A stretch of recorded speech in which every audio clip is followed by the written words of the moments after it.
Ito sa Laosun to estudyante ah.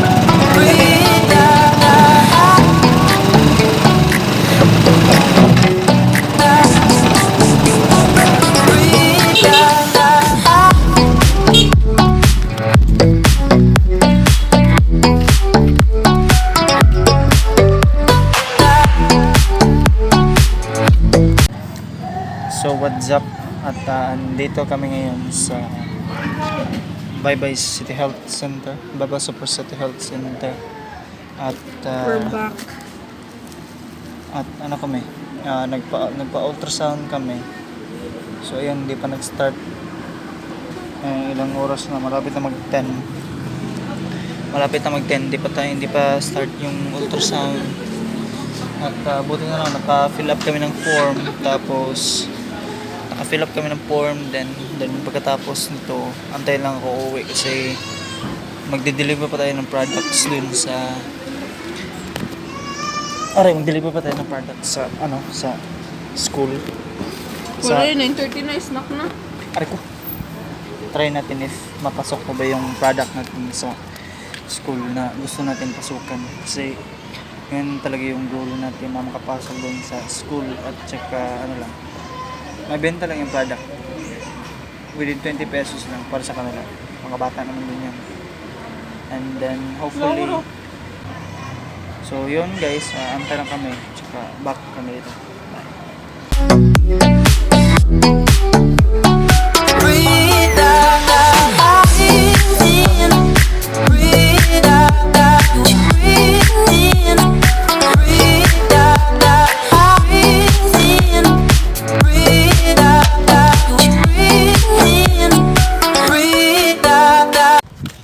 So tapos na kami nag-ultrasound. Bad news guys, bad news talaga. So gender reveal ta mamaya siguro. Pag uwi natin, pag makuha na yung resulta, susurpresahan natin sila. Kasi yan yung gusto nila eh. So pag uwi natin, susurpresahan natin sila. Tignan natin kung ano yung mga reaction nila. So yun lang. So kakain muna kami. Hanap kayo ng pagkain. Babalik kami mamayang Babalik kayo magiging 1 PM. So chilling lang dito sa Bye-bye City. So yun lang. Let's go. So we are back here at the Super Health Center. Tapos na kami kumain. Tapos na kami nag-lunch. So bumalik kami dito kasi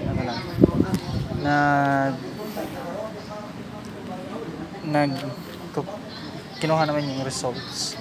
Tapos pagkatapos ng kunin yung results, then uwi kami at babalik ako later kasi may event tayo dun sa plaza. May ibla. So kami mga litwall, church kami dun. So let's go. Wow, wag i-picture rin. Pero nabikil rin. So guys, ito na. Nakuha na namin yung result. At base sa gender reveal guys.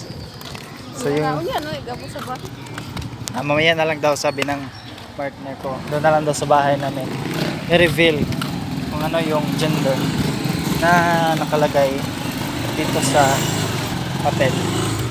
Kasi ako na-disappoint din ako sa na-disappoint din ako sa gender na. Ayaw kasi ng ganang gender kaya hinayaan ko na lang. So, susurpresahan namin sila. At pagkatapos namin mag-surpresa, uwi kami, change clothes, take a bath, and then move on to the Groove FM. Let's go. So, yung partner ko parang excited. Let's go. So, ganito yung kalaki yung bahay niya, di ba? Ganyan kalaki. So ayan, maglalakad lang kami. Ito yung papers niya. Excited siya. Tinitingin niya talaga. Ganon siya ka excited sa Ayan. Second baby namin yan. So yun, yung bahay. Ganda naman ng bahay. Shout out sa may-ari ng bahay na yun. Yun. Ngiti siya, ngiti.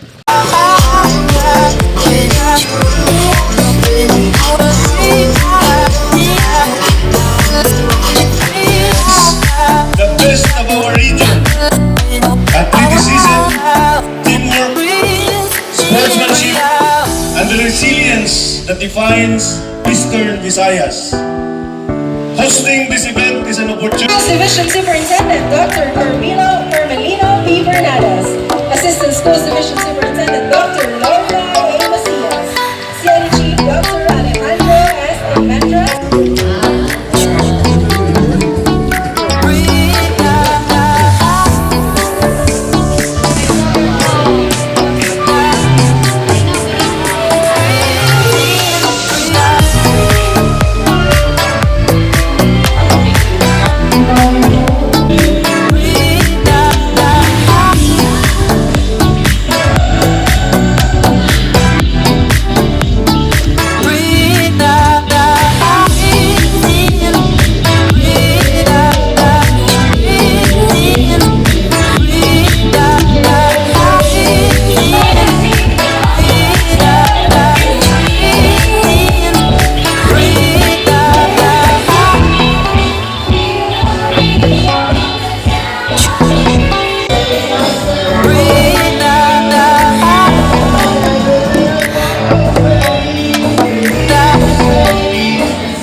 So, andito pa rin ako sa Viva City Old Veterans Plaza.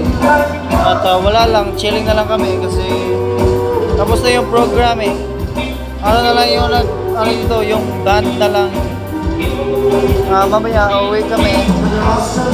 So, hindi na ako mag-expect kung ano yung mga ibibigay. Importante, nakatulong ako dito. At alam ko naman din yung ginagawa ko.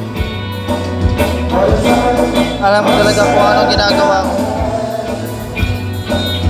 Kahit wala ako sa bahay, alam ko na talaga. Grabe talaga yung emotions na nararamdaman ko. Grabe. Parang it's unreal.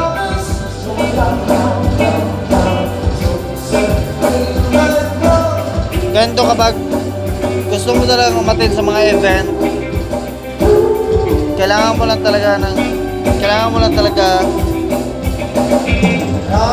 mag-move para makatupad yung mga pangarap mo. Yun lang. So yun guys, natapos na rin yung event namin. So hinatid ako na madalian kasi natakot si DJ Ruel na baka siya ay nagpin ng police dahil wala kaming helmet. So yun lang at tapos na rin lahat. Kahit walang sweldo, okay lang. Importante masaya. Ganun naman talaga ako, kahit walang sweldo. Basta masaya, okay na ako. Kahit hindi parte ng group pa rin. Or hindi pa rin parte ng group ng team. Importante masaya ako sa ginagawa ko. So yun lang. See you guys in the next video. Bye!